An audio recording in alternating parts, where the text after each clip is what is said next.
涙は泡のように流れて君を忘れることはできない。心はまだ君を愛してる。失われた時間が戻るなら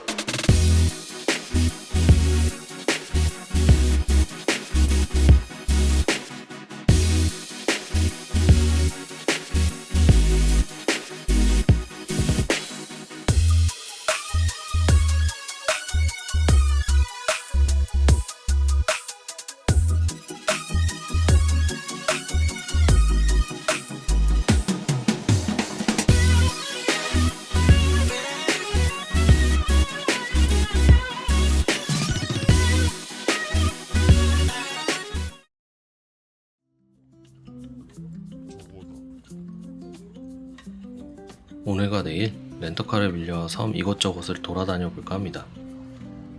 근데 옛말에 금강산도 식후경이라고 오키나와 오니기리 테이크아웃 전문점이 있어 와봤습니다. 다양한 종류의 오니기리를 팔고 있는데 선택에러가 떠서 고르기 어려웠습니다. 결국 장고 끝에 명란마요와 햄계란 오니기리를 주문했습니다.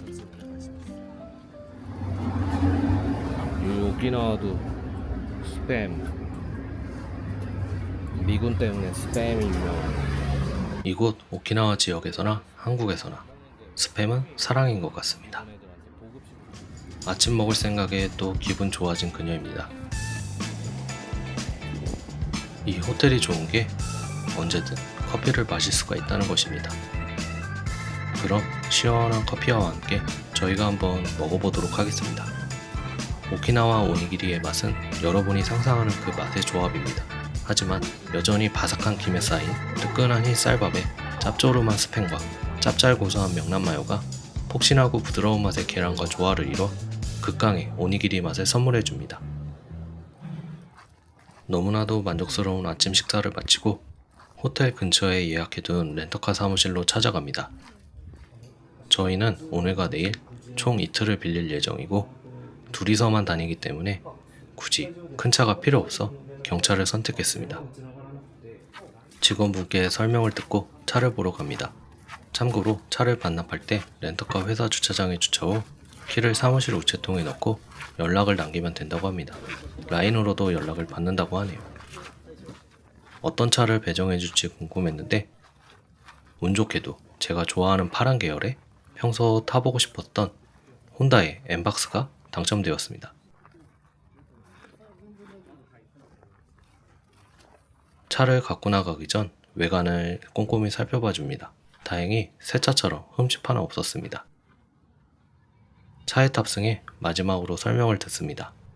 일본에서 렌트하면 마지막 주유 후 영수증 첨부를 요청하는데 버리지 마시고 내릴 때 제출하거나 차에 놔두시면 됩니다. 그럼 간단히 실내 공간이 어느 정도인지 살펴보겠습니다. 차를 인수하는 장면을 보신 바와 같이 제 몸이 꽤나 두껍습니다. 이런 두꺼운 몸을 소유한 제가 그녀와 함께 타기에 전혀 좁지가 않습니다. 게다가 앞유리도 넓어서 시야도 좋습니다. 뒷좌석도 꽤나 넉넉합니다. 비록 트렁크 공간은 뒷좌석 공간 확보를 위해 캐리어를 세우거나 옆으로 눕혀야만 적재가 가능한 사이즈이지만 이렇게 의자를 접을 수 있어 꽤나 넓은 공간을 확보할 수 있습니다. 간단한 짐만 갖고 돌아다닌다면 4명이 여유롭게 다닐 수 있을 것 같고 2명이 쓰기에는 전혀 부족함이 없는 사이즈인 것 같습니다. 자, 그럼 본격적으로 떠나보도록 하겠습니다. 저희가 지금 가고 있는 첫 목적지는 바로 다마토리곳 전망대입니다.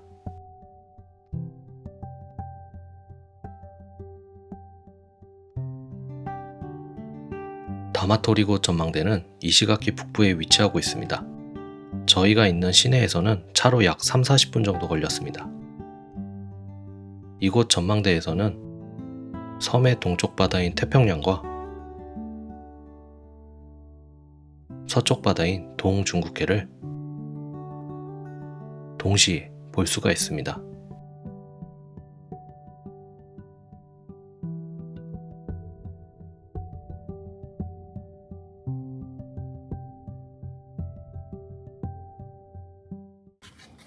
하늘이 엄청 파랗고 진짜 예쁘지? 바다가 진짜 예쁘다. 사이판만큼 예쁜 것 같은데 그 바다가 여기 있네.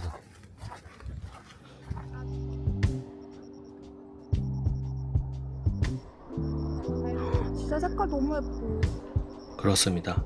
두 사람 다 바다를 보자마자 감탄했습니다. 원래 가족끼리 이렇게 붙어있는 게 아닌데 이왕 멀리까지 왔으니 한번 찍어봅니다. 바다의 아름다움은 두 눈에 충분히 담아놨으니 이제는 배에 뭔가를 채워 넣어줘야 할 시간입니다. 다음 목적지에 가기 전에 식당이 있길래 그곳으로 가볼까 합니다.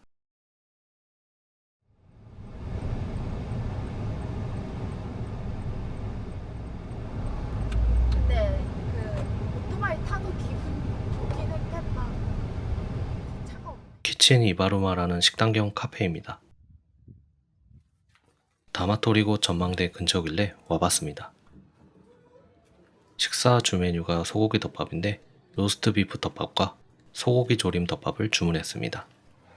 식당은 한적한 곳에 위치해서 주변이 조용하고 분위기는 마치 일본 소설 속에 등장하는 시골 마을 식당 같습니다.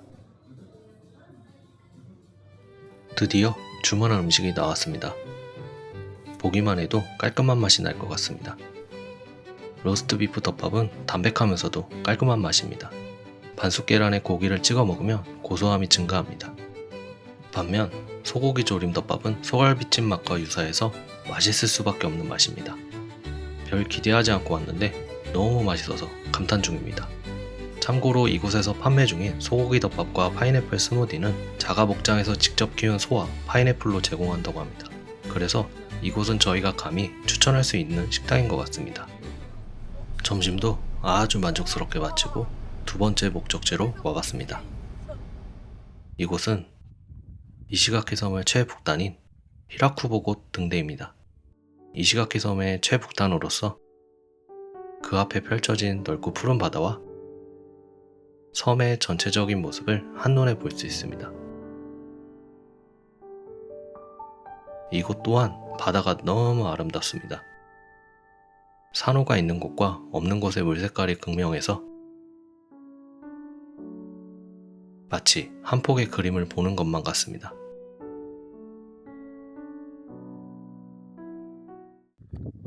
그나저나 섬의 제일 끝단이다 보니 다른 곳보다 바람이 조금 더 세게 부는 것 같습니다. 그녀가 하늘의 색과 바다 색의 큰 차이를 못 느낀다기에 제가 쓰고 있던 선글라스를 끼고 보라고 건네줬습니다. 확실히 맨눈과 선글라스를 끼고 본 느낌은 전혀 다릅니다. 굳이 그 차이를 묘사하자면 이런 느낌이라고 할 수 있겠습니다. 등대에서의 뷰는 너무 좋았지만 해를 피할 만한 그늘이 전혀 없어 너무 뜨거웠습니다. 그래서 더위도 식힐 겸 그녀가 반드시 먹고 가야 할 것이 있다 해서 아래 주차장으로 내려왔습니다. 나도 그거 먹을까? 커피도 마시고 싶은데 아이스 코이 플로트 2つ 먹어야지. 날이 더워 그런지 아이스크림이 받자마자 녹기 시작했습니다. 그래서 차 트렁크 문으로 그늘을 만들어 앉아 5분 정도 걸렸으려나 후다닥 먹어치워버렸습니다. 아침부터 그늘이 없는 곳만 돌아다녔더니 몸의 열기가 빠져나가지 못하는 느낌이 들었습니다. 차에 있는 동안이라도 시원했으면 괜찮았을 텐데 경차라 그런지 밟아도 소리만 크고 잘 안 나가는데 에어컨도 소리만 크고 시원하지 않습니다. 그래서 몸을 식혀주기 위해 요네하라 비치로 찾아왔습니다.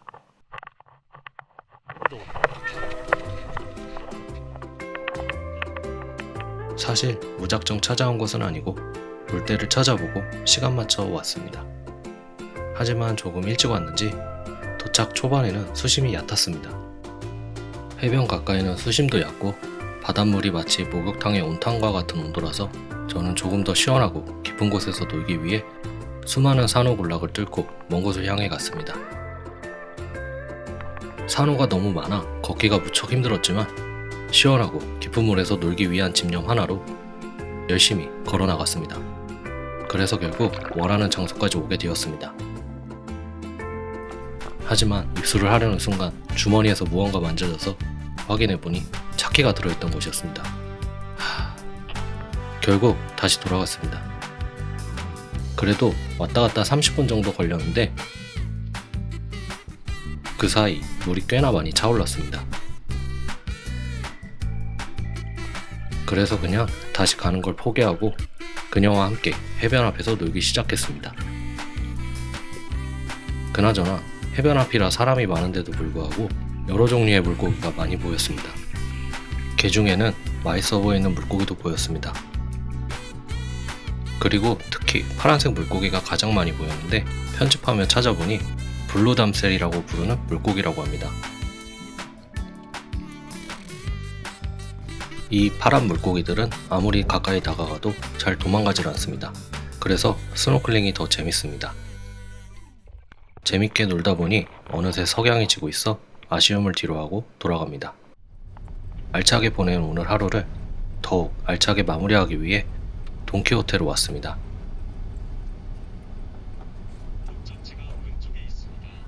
저희는 쇼핑을 잘 안 하는데 한국에서 구하기 힘든 먹거리를 구하고자 왔습니다. 이시가키 섬이 크지 않아 그냥 동네에 있는 작은 돈키호테 규모로 생각했는데 예상보다 규모가 꽤 커서 살짝 당황했습니다. 일단은 제일 먼저 조만간 100일을 맞이하는 저의 첫 친조카에게 줄 선물을 골랐습니다. 마음에 들어야 할 텐데. 선물을 고른 후 각자 돌아보며 필요한 것들을 샀는데 그녀는 군것질거리를 왕창 샀고 저는 각종 소스를 왕창 샀습니다. 그리고 면세로 계산을 마쳤습니다. 저희는 오늘 완전 알차게 보내서 그런지 너무 피곤하고 더 이상 움직이고 싶지 않아 호텔로 돌아가는 길에 이시가키의 유일한 편의점 브랜드인 패밀리마트에 들러 저녁거리를 사서 그걸 먹고 하루를 조용히 마무리했습니다. 저긴 것 같은데. 오늘은 귀국 하루 전입니다. 평소에 아침을 먹지 않는데 여행 왔다고 안 챙기던 걸 챙기게 됩니다. 그래서 오늘 아침은 일본 가정식 메뉴를 판매하는 곳으로 찾아왔습니다. 반찬. 이게 한국어 반찬 그 반찬인가? 일본어로 반찬을 들어본 적이 없는데. 아침인데도 이미 손님이 가득입니다. 알고 보니 미리 예약을 해야 한다고 합니다. 저희는 그것도 모르고 무작정 찾아왔는데 다행히 다음 예약 사이에 빈 시간이 있어 잠깐의 기다림 후 식사를 할 수 있었습니다. 기다리는 동안 식당 밖을 구경했습니다. 작은 정원이 꾸며져 있고 해변으로 나가는 길도 이어져 있습니다.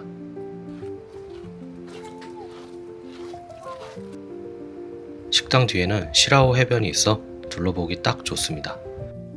그나저나 가게 이름이 우리가 생각하는 그 반찬인가? 라고 계속 생각하고 있던 와중 드디어 저희 차례가 돌아왔습니다. 친절한 사장님의 안내에 따라 자리에 착석하고 지체 없이 주문을 했습니다. 저희가 주문한 것은 반짱 밥상으로 선택할 수 있는 두 가지의 요리는 혹시나 계란 오믈렛과 고기가 빠질 수 없으니 돼지갈비 연골 조림을 주문했습니다. 그나저나 계속 가게 이름의 뜻이 궁금해 사장님께 직접 물어봤습니다. すみません、これバンチャンってワンちゃんって、このバンチャンですか？違いますよね。よく言われます。なんか日本語では聞いたことがないので、ちょっとよくわかんない。ニックネームなんです。あ、ニックネームですか？ニックネーム、私たち姓が坂東というので、名前が坂東というので、みんなバンちゃんっていうニックネーム。何々ちゃんとか。そうですあー、そういうものですか。そうなんです。で、韓国語だとおかずっていう意味なんですよね。そう、よく言われます。私たちのニックネームです。 크레용 신짱 같이 무슨 짱, 짱. 그렇습니다. 저희가 생각하는 반찬이 아니었습니다. 저 또한 한국어의 반찬을 생각해서 발음도 당연 반찬이라고 생각해 착각하고 있었습니다. 여기는 반찬이 아닌 반짱인 것입니다. 궁금증을 해결하고 잠시 기다리다 보니 어느새 음식이 나왔습니다. 소박하고 정갈하게 보이는 한상 차림입니다.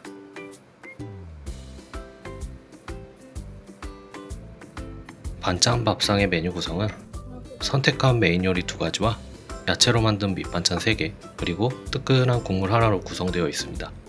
푹신한 계란 오믈렛은 그 속이 거품처럼 굉장히 부드럽고 바다향이 풍기는 그런 맛입니다. 그리고 돼지갈비 연골조림은 이것 또한 식감이 너무 부드러운데 우리나라 갈비찜 맛과 비슷하지만 조금 덜 자극적인 느낌이라고 할 수 있습니다. 여튼 이번 식사도 어김없이 두 사람 다 만족스러웠습니다. 자극적이지 않은 간과 맛이라서 아침 식사로 제격인 것 같습니다. 식사를 마치면 직원분께서 후식으로 푸딩과 쉬폰을 줍니다. 후식으로 나온 푸딩과 쉬폰도 직접 만든 거라 그런지 달지 않아 맛있었습니다. 그녀가 젓가락 받침대가 귀엽다며 이것들과 함께 계산을 마쳤고 저희가 인사를 하고 나가려 하자 주방에 있던 모든 직원들이 웃는 얼굴로 저희를 쳐다보며 배웅해줬습니다.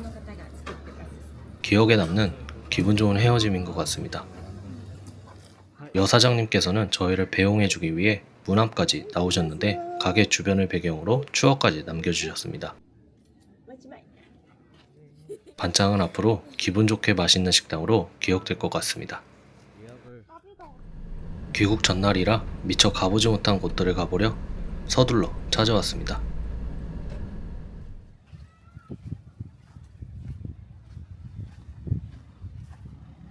이곳은 물맑기로 유명한 가비라만입니다. 어느 곳보다도 물이 엄청 투명하고 과연 여기가 일본이 맞나라는 생각이 들 정도로 이국적인 풍경과 색감을 보실 수가 있습니다. 해변에서만 볼 땐 몰랐는데 이렇게 하늘에서 바라보니 먼 바다로 나갈 수 있는 바닷속 길이 보였습니다. 저도 이런 풍경은 처음 봐서 꽤나 신기했습니다.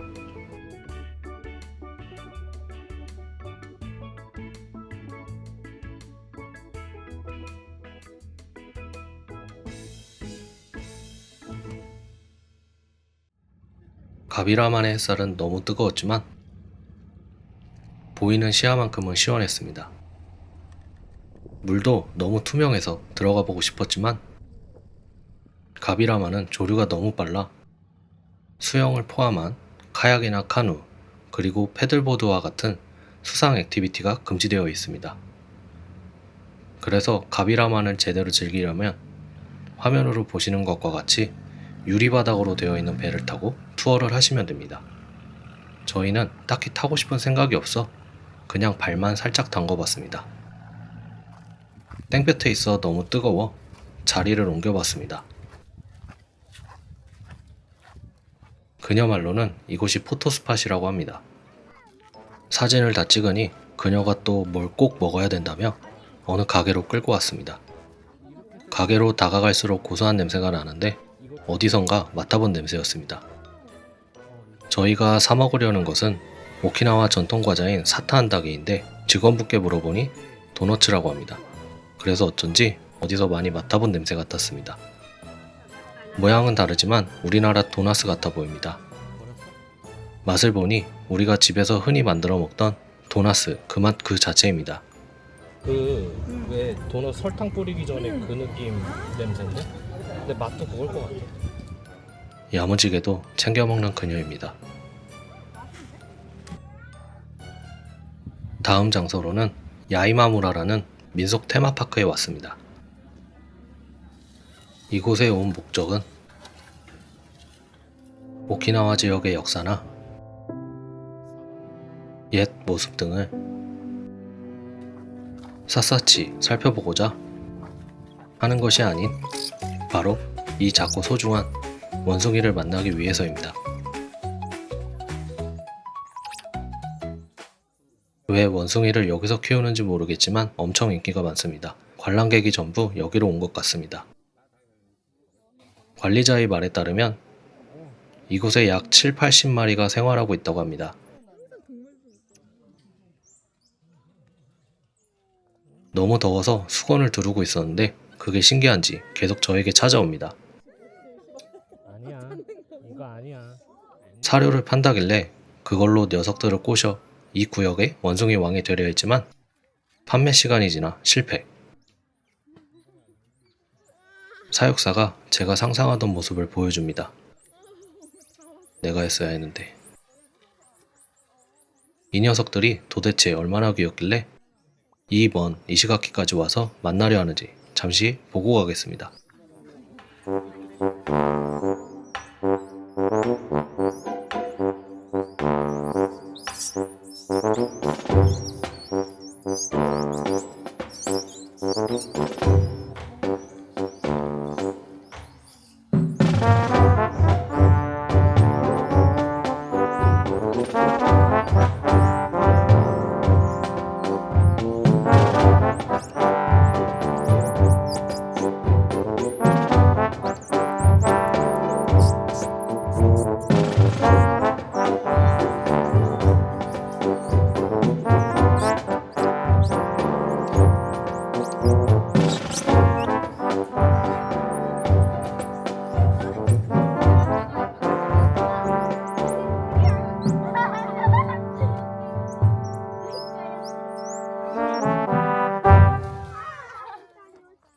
다음 만남을 기약하며 원숭이 숲을 나왔습니다.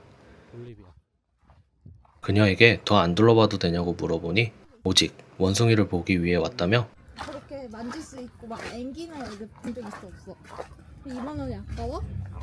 이제 앵무새 만져야지 가서. 앵무새도 2만 원 넘어. 1인당 만 원이 넘어서도. 이번에는 그녀가 여행 내내 노래 부르던 뽑기샵에 왔습니다. 그녀는 일본에 올 때면 매번 뽑기를 하기 위해 계산하고 남은 500엔 동전을 꽁쳐둡니다. 그녀는 지금 점내의 모든 뽑기를 하나하나 살펴보며 신중을 기하고 있습니다. 장고 끝에 그녀가 고른 픽은 해리포터입니다. 해리포터 스튜디오에서 구매했던 개구리 초콜릿 상자를 뽑고 싶다고 합니다. 과연? 주문을 발동합니다.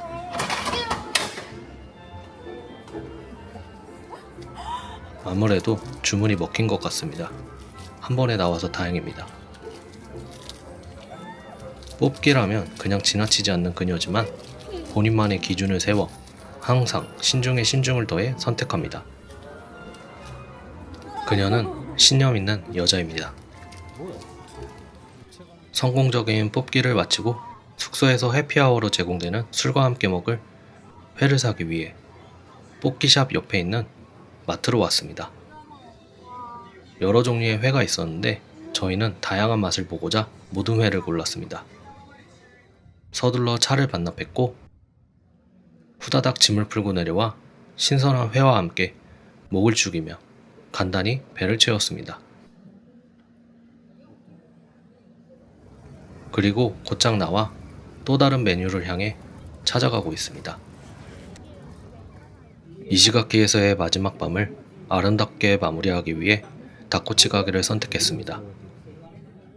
근데 사실은 어제 돈키호테에서 예산을 너무 많이 소진해 꽝 대신 닭이라고 이시가키 규 대신 닭꼬치입니다. 뭔가 조금 슬픈 저녁입니다. 하지만 안주가 나오니 싹 잊혀졌습니다. 오랜만에 호피와 함께 안주를 곁들여 봅니다. 돈 버는 건 내일의 나와 그녀에게 맡기고 오늘의 나와 그녀는 양껏 먹어봅니다. 우연히 지나가다 찾은 가게인데 가성비 있게 잘 먹었습니다. 숙소로 돌아가려는데 갑자기 비가 내리기 시작했습니다. 그래서 문 닫은 가게 처마 밑에서 비가 그치길 기다려봅니다. 다행히 금방 비가 그쳤고 그녀가 꼭 사고 싶은 캔디가 있다 하여 기념품 샵이 있는 이시가키시 공설시장으로 왔습니다. 하지만 8시 가까이 되자 상점들이 속속 문을 닫기 시작했고 그녀는 급해지기 시작했습니다. 그래도 강한 의지를 갖고 서두른 결과 결국 원하는 것을 찾았고 아슬아슬하게 살 수 있었습니다. 이렇게 오늘 하루 바쁜 일정을 완벽하게 마치고 무사히 호텔로 컴백했습니다.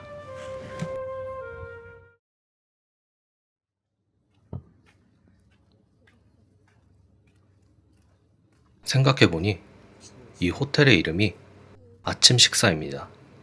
도대체 얼마나 맛있길래 아침 식사로 지었는지 확인해 보겠습니다.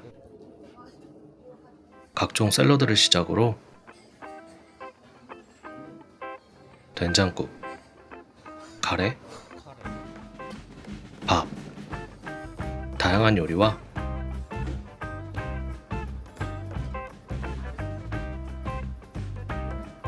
각종 밑반찬, 그리고 섬이라 그런지 회가 제공되었습니다.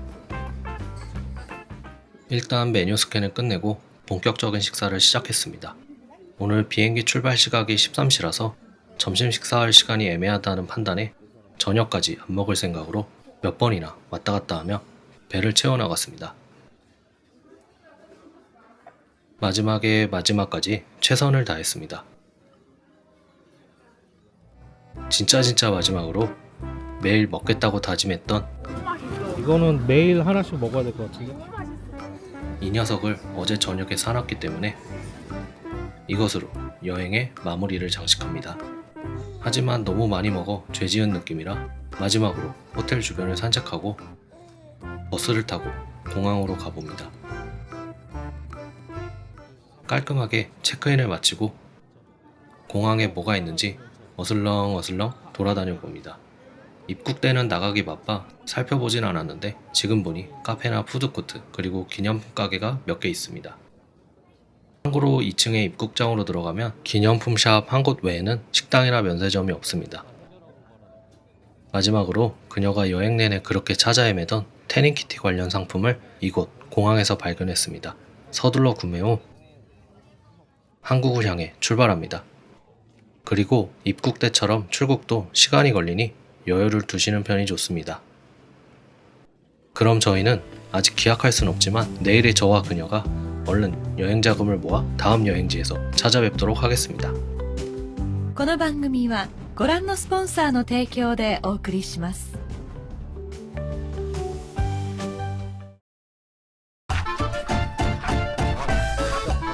따봉 한 번만 해줘 여기. 따봉. 끝. 컷.